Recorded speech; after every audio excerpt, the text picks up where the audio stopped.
What's going on, everybody? It's your boy C-Zar, and we are talking about KTA, Keeta, that Cheetah today. Hit that like button, you guys. Subscribe if you want to see more content like this, and let's get into it. We did have a little drop yesterday, a little drop with a lot of volume. Wow, that's a lot of. What do we got here? Let's see. KTA picked a bad day to not talk about it yesterday, man. Some stuff happened.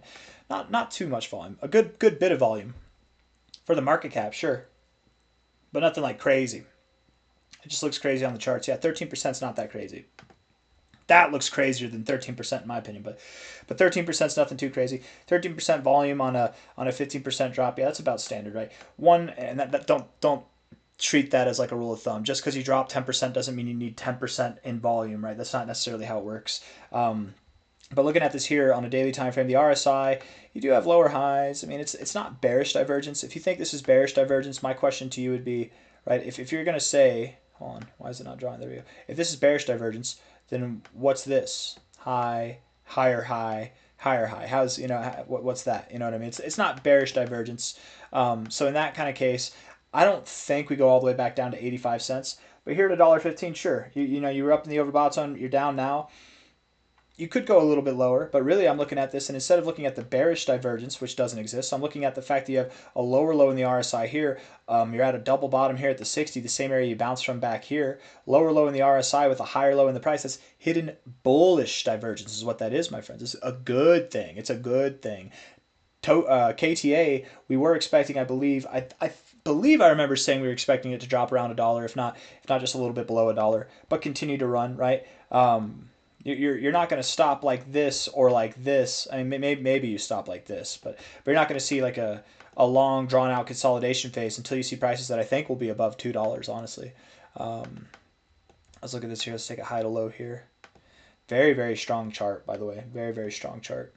Yeah, 221. I think 221 or higher is where you're going to go personally before you really stop, before you find like another consolidation phase like this. Not financial advice, not a financial advisor. While the rest of the markets have been boring, let's say, since May 5th, KTA has moved up 15.6x, right? So that's a lot. It's a lot of growth. It's been exciting. Don't be surprised if after it finds support here and it moves up, don't be surprised if the end of the month is a consolidation phase, and even going into July is like a consolidation phase. The rest of the market will probably be exciting during this point in time. That's how things happen, man. You get one like this, it gets away from everybody, and then once everybody's aware of it, then it stops and it moves sideways, and all the coins you were holding that you just traded for this coin, then they start to catch up, they start to run. You literally double down on missing out on the growth, right? Don't get shiny object syndrome. Don't get toy in the sky syndrome. You are at $1.15 right now, and you probably do go a whole dollar higher or more from here. I wouldn't be surprised at all, but I'm not expecting anything too much larger than that, right? And between now and the end of the month, a 100% pump, that's not hard to find. There's actually a lot of cryptos that we talk about daily that have 200% or more potential between now and the end of the month. So while KTA has outperformed the average altcoin so far, I think that's going to shift a little bit going into these coming weeks and even into the first part of July. But I still do think that you have more to grow. We'll see. It's very possible that this consolidation phase lasts longer than I think it does, because I mean that is a lot of volume up there. Don't get me wrong. Fully diluted valuation is 1.1 billion. Market cap is here right now. I don't know what the vesting schedule, the token unlock schedule is like, but I'm sure you can figure that out. I've looked it up before. I just forget, right? Let's see. What about this relative high to low here? At 3113. Look at that. 3113 right there. That's where you stopped. KTA. I think I put the 3113 on just for KTA because it likes that. Look, 3113. That's where it stopped there as well. So, yeah, you might not even stop at $1. Maybe you go back to 92 cents, but I doubt that you pull too much further back than that, right? I'd be surprised if you got below $1. I'd be even more surprised if you got below 92 cents. Let's look at the 1 hour time frame. We'll zoom out and we'll wrap this bad boy up, okay? So you move down initially with a good bit of volume. Looks like a lot of volume on that wick there. You're continuing to move down, and it seems that there's volume coming in as you're moving down, not really so much as you're moving up. Lower highs with a flat base makes me think bearish. So here you found support at like $1.06. It wouldn't surprise me if you did something exactly like this. Ready? Do something like this. You got this flat base here. You go through, and then and then you find support right there, like basically like right below it. So maybe you do go down to 96 cents. Maybe you do. I take it back. Maybe I wouldn't be so surprised actually. Initially I would have been, but now looking at this, I don't think I'd be so surprised if we went below $1. To be completely fair, I think we do go below $1. Let's be honest. Yeah, the 1 hour RSI looks like it wants to go lower. So yes, probably once KTA's below $1, it'll be a good price to get into. Not financial advice, not a financial advisor. Get in whenever you want, man. It's arguably at a good price to get into now, even. I mean, hell, from your high, your relative high, you're down 37% at the low. You're down 31% here. Typically, even in bullish, I mean, dude, you just did a 14x. Typically, you see more than a 30% drop, 40% drop. You know, you'll probably see a 50 or 60% drop even, but not from here. Maybe not from here, right? Let's see. Yeah, because that was 31%. I think you dropped just a little bit lower, but I think the big drop, the big consolidation phase, again, that's going to happen probably more toward the end of the month. I think that you will see a little fake out here, and then you'll continue to run, and then you'll get that 50 to 60% correction. You know what I mean? From prices that are like at 216, 230, whatever, something like that, and then you'll probably correct back down. Let's see, what would that do actually? Yeah, I bet whatever you do, not financial advice, not a financial advisor, if you were to buy here and hold and wait for like about 3 weeks, I bet you'll come right back down to this price and find support somewhere around here. I wouldn't be surprised at all by that. 4 hour time frame, the 4 hour RSI also looks a little bit bearish at the moment, right? Where you're finding support at the 50 before, finding it before, you're now finding resistance at it, looking like you want to go lower, right? You've had a nice run. You've had a nice run. Take a little break. But again, I don't think that the run's over yet. I am still thinking that you go a little bit higher, but we'll see. And the main reason I'm thinking that is because you have hidden bullish divergence. You're at the same areas that you bounced from before, same areas that you found resistance before, you bounced from before here. I would expect a bounce.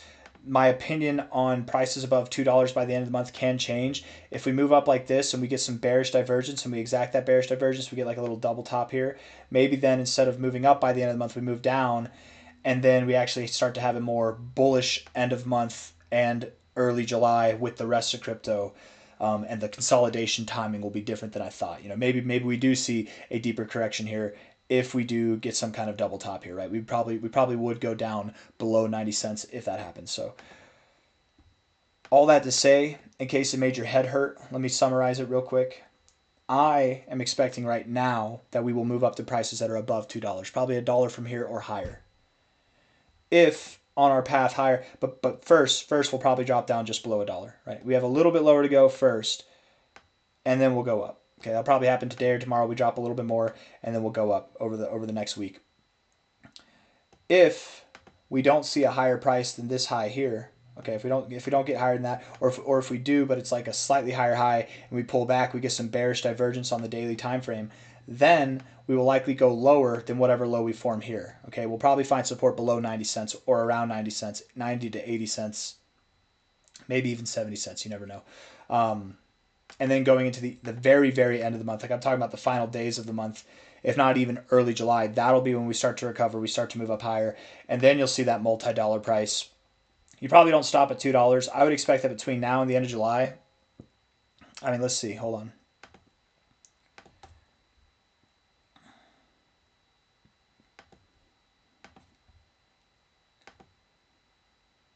Yeah, I think between now and the end of July, maybe at the most, you could go to $10. Okay? At the most.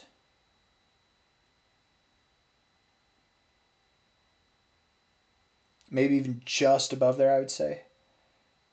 But you'll probably stop somewhere between about $4.40 and $8 if I really had to guess.